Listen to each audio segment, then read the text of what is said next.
marriage where, well, I'm just not happy with this or I'm not happy with that. And so divorce, divorce, divorce. And so what happens is marriage over the course of time gets denigrated.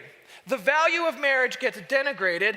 And Jesus in the Sermon on the Mount speaks into a culture that is very lax and permissive when it comes to the idea of marriage. So Jesus is seeking to elevate the value of marriage. So now we continue the conversation in Matthew chapter 19, not the Sermon on the Mount, but a very helpful conversation to look at. Matthew chapter 19, Jesus in a conversation with the Pharisees. Some Pharisees came to him to test him. And they asked, is it lawful for a man to divorce his wife for any and every reason? You hear that question? Because it was a legitimate topic of conversation amongst rabbis. How permissible is divorce and remarriage? And in that culture, it was getting more and more and more lax. Okay? So an interesting question, is it lawful for a man to divorce his wife for any and every reason?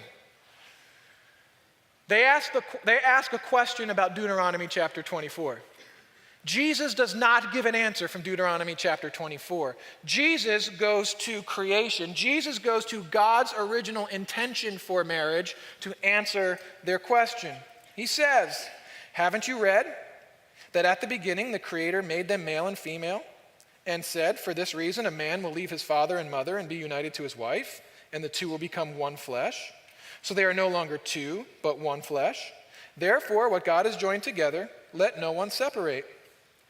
Why then, they asked, did Moses command that a man give his wife a certificate of divorce and send her away? And Jesus replies, Moses permitted you to divorce your wives because your hearts were hard. It wasn't this way from the beginning. I tell you that anyone who divorces his wife, except for sexual immorality, and marries another woman, commits adultery. Jesus is elevating marriage to a certain level, and it gets really uncomfortable during that conversation.